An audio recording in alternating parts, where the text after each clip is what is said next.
आज का जो टॉपिक है वो एक ऐसा टॉपिक है जिससे बहुत सी महिलाएं पीड़ित हैं और हम इसको अपनी ज़िंदगी का हिस्सा ही मान लेते हैं। टॉपिक पीरियड पेन, यानी महीनों के दौरान जो दर्द होती है। इसको साइंटिफिकली अगर देखा जाए तो उसको डिस्मेनोरिया बोलते हैं, यानी पेनफुल पीरियड्स। महीने माहवारी के दौरान जो दर्द होती है उसको आज हम चर्चा का विषय बना के आपके समक्ष आए हैं।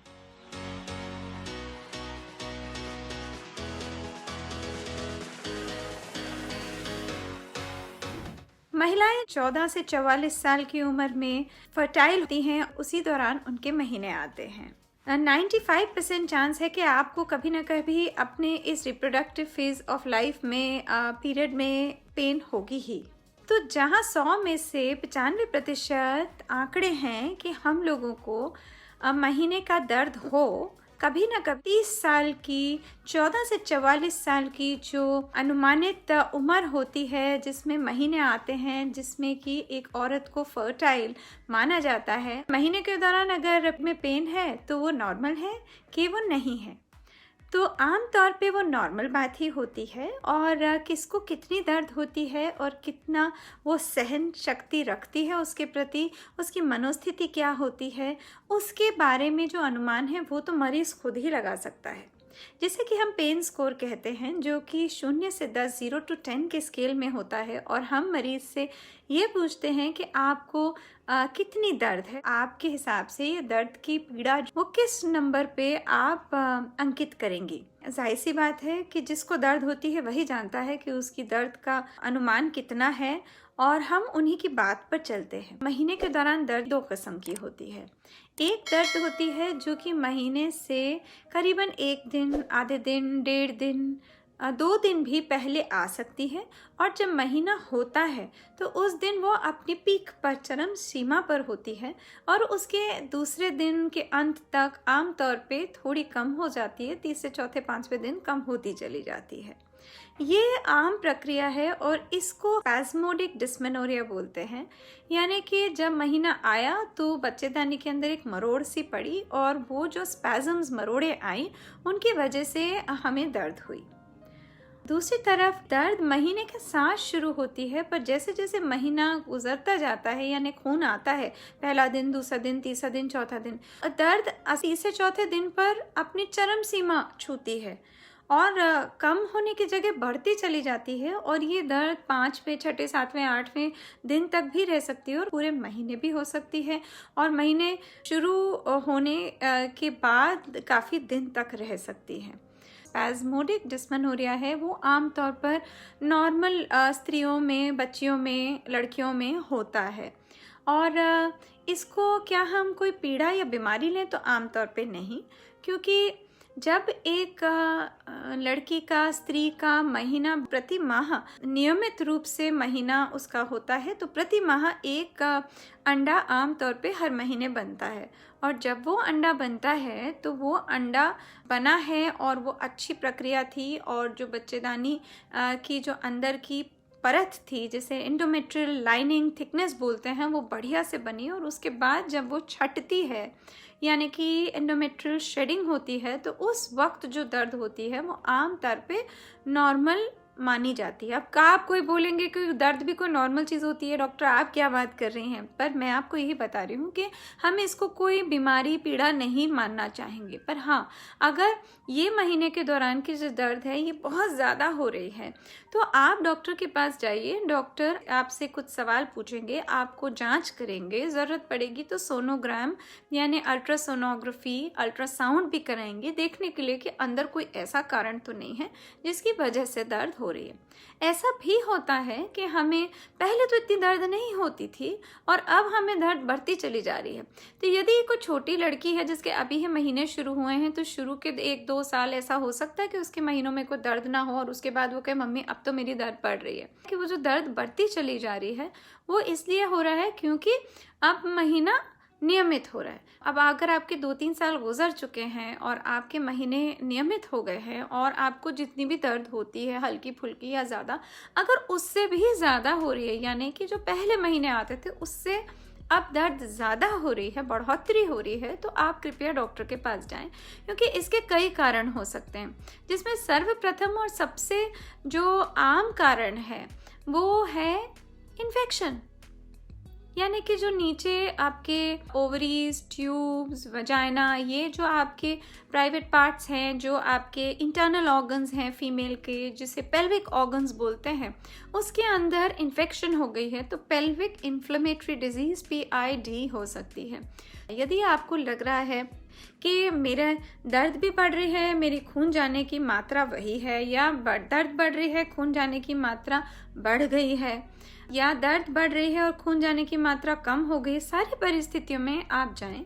यदि आपको लगे कि कोई गंदा पानी नीचे से जा रहा है, उसमें बदबू है, उसमें खुजली है, संभोग करने पर अब दर्द होता है या जलन होती है, या पेट में नीचे की तरफ दर्द रहता है हल्का फुल्का, या पीछे पीठ में दर्द रहता है, या भारीपन सा रहता है, नीचे की तरफ खिंचाव रहता है, इन सब परिस्थितियों में कृपया अपने डॉक्टर के पास जाएं। जो दूसरी तरफ कंजेस्टिव डिस्मेनोरिया बताया, ये कंजेस्टिव डिस्मेनोरिया जो है, जिसमें मैंने आपको कहा था कि जो महीने हैं वो जब आते हैं तब वो चरम सीमा पे दर्द नहीं होती, पर बढ़ते बढ़ते दूसरे तीसरे दिन चरम सीमा पर दर्द हो जाती है, और कई बार तो वो बढ़ती ही जाती है, और कई बार घटने की जगह उसी लेवल की, उसी अनुमान की रहती है।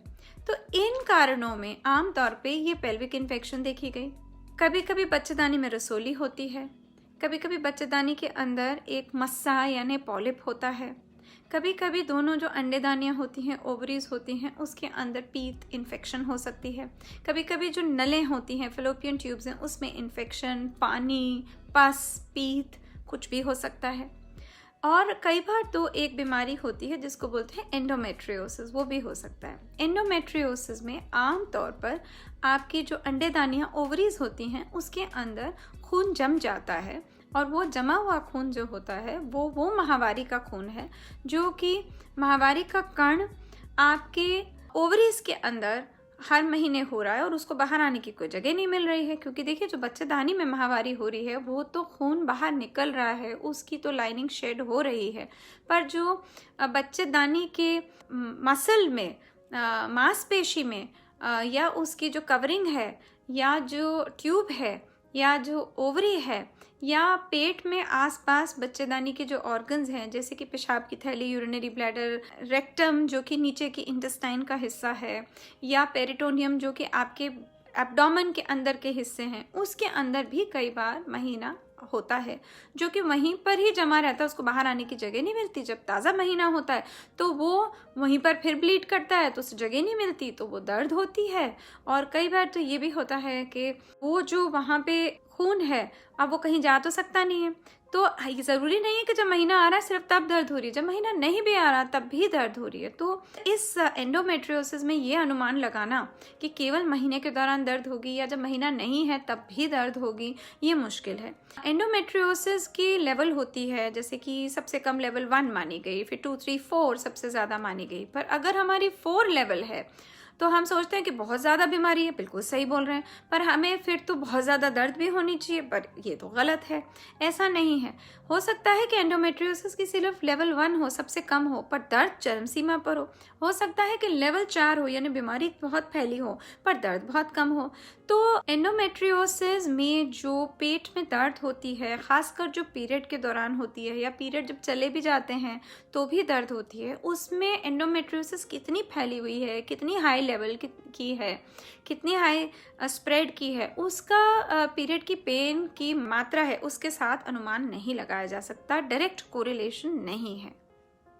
तो देखिए, मैंने तो आपको कितनी सारी बातें बता दी, बिल्कुल मेडिकल टॉक हो गई, बट इससे सरल समझाना अत्यंत ही मुश्किल है, मैं तो कहूँगी चैलेंजिंग है। यदि महीनों में दर्द होता है और नियमित रूप से हर महीने में होता है, डॉक्टरी सलाह ली गई है और कोई बीमारी दिख नहीं रही, शंकित नहीं है, संदेह नहीं है, तो अब ये जो महीने के दौरान का दर्द है, इसको आप अपनी ज़िंदगी का हिस्सा मानिए, ये तो नॉर्मल है।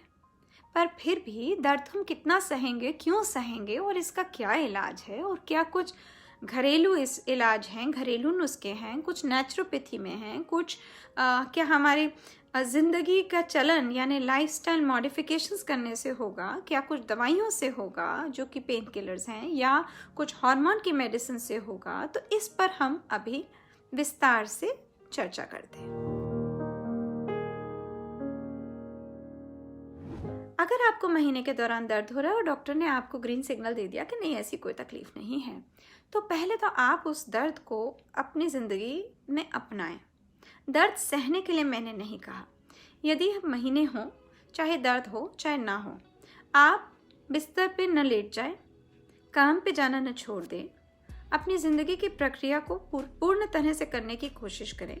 हम ये नहीं कह रहे हैं कि हमें हर कार्य करना है और अगर दर्द भी हो रही है तो हमें शरीर की बात नहीं सुननी है, पर इसका मतलब ये भी नहीं है कि हम सब कुछ छोड़ के बस लेट जाएं। घूमते फिरते रहना चाहिए, कम से कम हल्का फुल्का व्यायाम, वॉक, एक्सरसाइज करते रहनी चाहिए। महीने से पहले भी, महीने के दौरान भी, महीने के बाद भी। मात्रा आप बढ़ा घटा सकते हैं। सरल व्यायाम तो आप कर ही सकते हैं, जैसे कि लाइट वॉक होता है, योगा में ब्रीदिंग एक्सरसाइजेज होती हैं, कुछ स्ट्रेचिंग एक्सरसाइजेज होती हैं। मैं ये नहीं कह रही कि आप अग्रेसिव स्पोर्ट्स करें, एडवेंचर स्पोर्ट्स करें, एरोबिक्स करें, या आप वेट लिफ्टिंग करें और इस किस्म की चीज़ें करें जिसमें दर्द बढ़ती है। दूसरी बात, स्ट्रेस को हटाएं, डिस्ट्रेस करें, चाहे वो योगा के द्वारा सांस पर ही अपनी कंट्रोल रखें, अनुलोम विलोम करें, कपालभाति करें, मेडिटेशन करें, ओम का जाप करें, जैसे आपको ठीक लगे।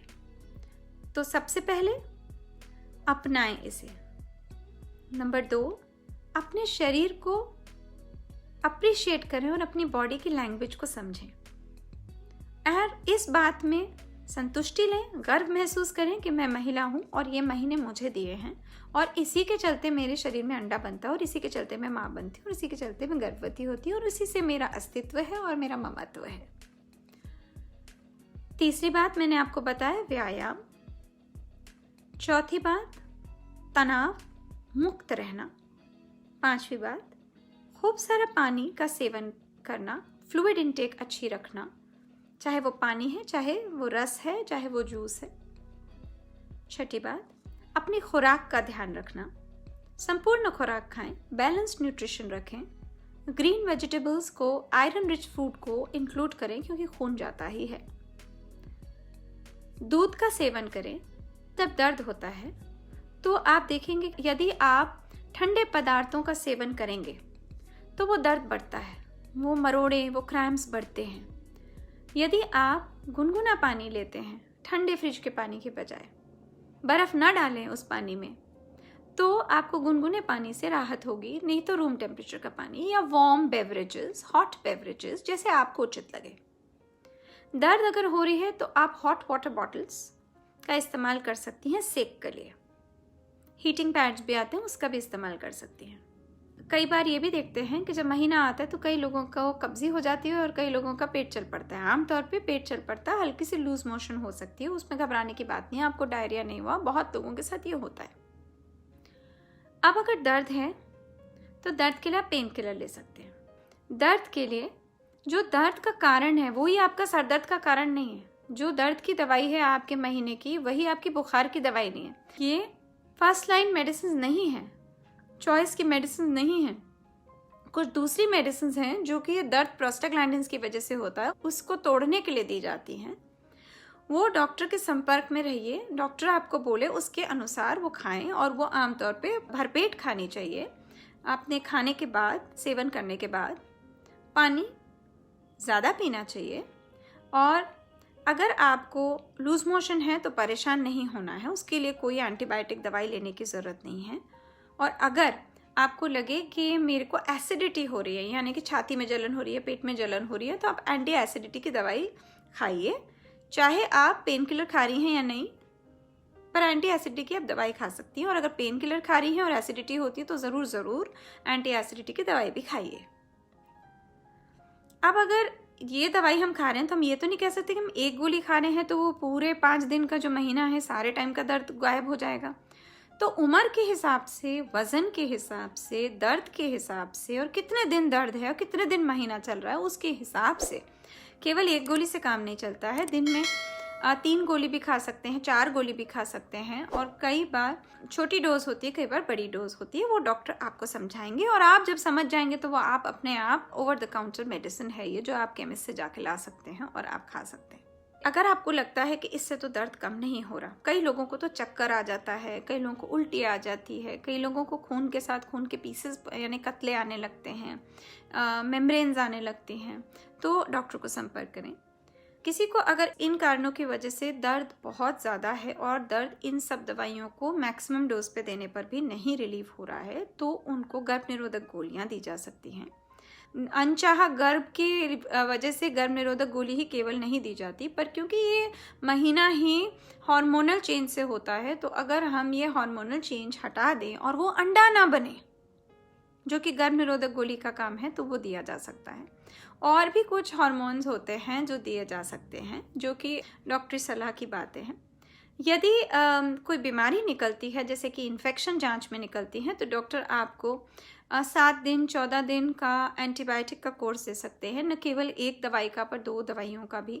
कई बार अंदर डालने के लिए भी दवाइयाँ दी जाती हैं, जो कि वेजाइनल पेसरीज होती हैं, और कभी कभी जो पति होते हैं उनको भी साथ में दवाई दी जाती है, ताकि दोनों ही पार्टनर्स को इकट्ठे ट्रीट करा जाए, चाहे लक्षण पति में ना आ रहे हों, पर जो पार्टनर होता है, सेक्सुअल पार्टनर या पति, उनको भी दवाई दी जाती है।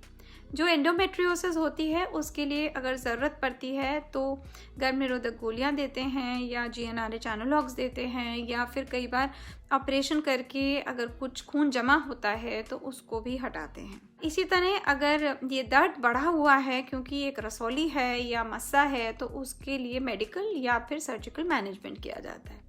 तो कारण बहुत, ट्रीटमेंट बहुत, इतना ज़्यादा मैंने पहले ही बता दिया है कि मुश्किल हो जाता है मरीज़ को समझना कि ये सब मेरे में है, या जो डॉक्टर ने सरल सरल बताया है केवल वही है। चलिए, इसी के साथ आप सबसे विदा लेते हैं। Period pain, coping up with the pain आज का विषय था। आशा करती हूँ आप लोगों का दिन अच्छा रहा होगा और अच्छा ही बीतेगा। बहुत अच्छा ये सैटरडे संडे वीकेंड रहे। Good luck to you all, have a wonderful day. शब खैर।